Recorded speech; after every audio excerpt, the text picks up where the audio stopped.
കേന്ദ്ര ബജറ്റിലെ ഒരു പ്രഖ്യാപനം കേരളത്തിന് കടലാമ സംരക്ഷണത്തിന് ഒരു കേന്ദ്രം അനുവദിക്കുമെന്നതാണ്.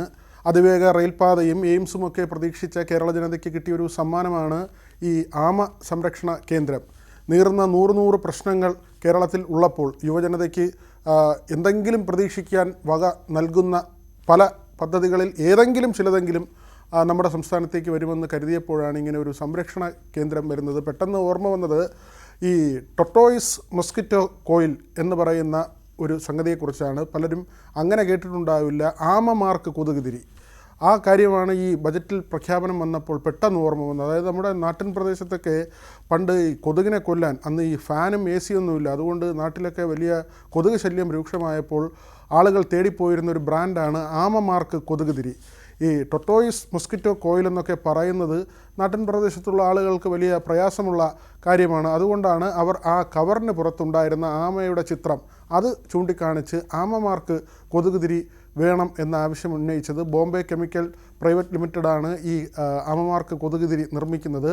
നമുക്ക് അങ്ങനെ ഒരു കാര്യം പറയുമ്പോൾ തന്നെ ഈ കടലാമ സംരക്ഷണം എന്ന് പറയുമ്പോൾ എന്താണ് കടലാമ എന്നുകൂടി അറിഞ്ഞിരിക്കണമല്ലോ. മിക്കവാറും സമയം ജലത്തിൽ തന്നെ കഴിയുന്ന ആമ വിഭാഗമാണ് കടലാമകൾ. വളരെ പതിയെ ശ്വാസോച്ഛ്വാസം ചെയ്യുന്ന ഇവയ്ക്ക് 150 മുതൽ 200 വർഷം വരെയാണ് ആയുസ്. കരയാമയേക്കാൾ കടലാമകൾക്ക് ആയുസ് കുറവാണ്. അത് 30 മുതൽ 50 വർഷം വരെയൊക്കെയാണ് അതിൻ്റെ ആയുസ് വരുന്നത്. ഭൂമിയിൽ ആദ്യമായി ജീവൻ ഉത്ഭവിച്ചത് കടലിലെന്നാണ് കണ്ടെത്തിയിട്ടുള്ളത്. കോടിക്കണക്കിന് വർഷങ്ങൾ കൊണ്ട് ചില ജീവികൾ കരയിലേക്ക് കയറി. ഇപ്രകാരം കരയിലേക്ക് കയറി വന്ന് തിരികെ കടലിലേക്ക് തന്നെ പോയവയാണ് കടലാമകൾ. ശുദ്ധജലത്തിൽ കഴിയുന്ന ആമകളാണ് ടെറാപ്പിൻ എന്നറിയപ്പെടുന്നത്. ഇവ തടാകങ്ങളിലും പുഴകളിലുമൊക്കെ കാണപ്പെടുന്നു. സമുദ്രത്തിൽ കഴിയുന്ന ആമകളാണ് കടലാമകൾ അഥവാ മറൈൻ ടർട്ടിൽസ്.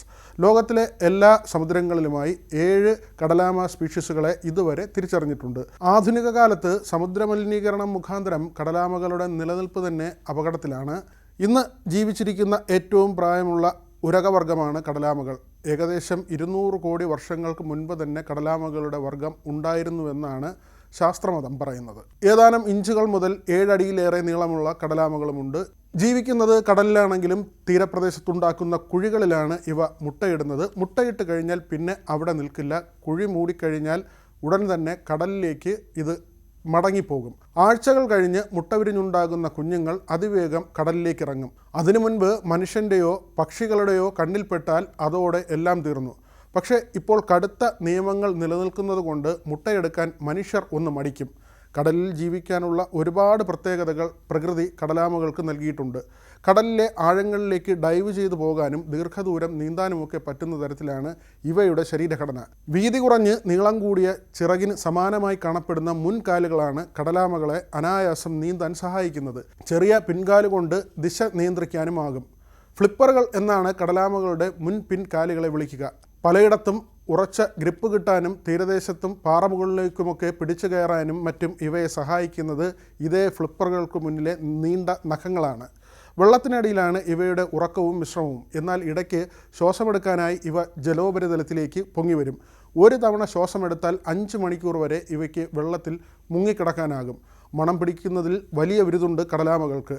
ചെറുതായി വായു തുറന്ന് വെള്ളം അകത്തു കയറ്റി പുറത്തു വിട്ടാണ് ഇവ ഗന്ധങ്ങൾ തിരിച്ചറിയുക. കൂടുതൽ വാർത്തകൾക്ക് news 18 Keralam YouTube channel subscribe ചെയ്യുക.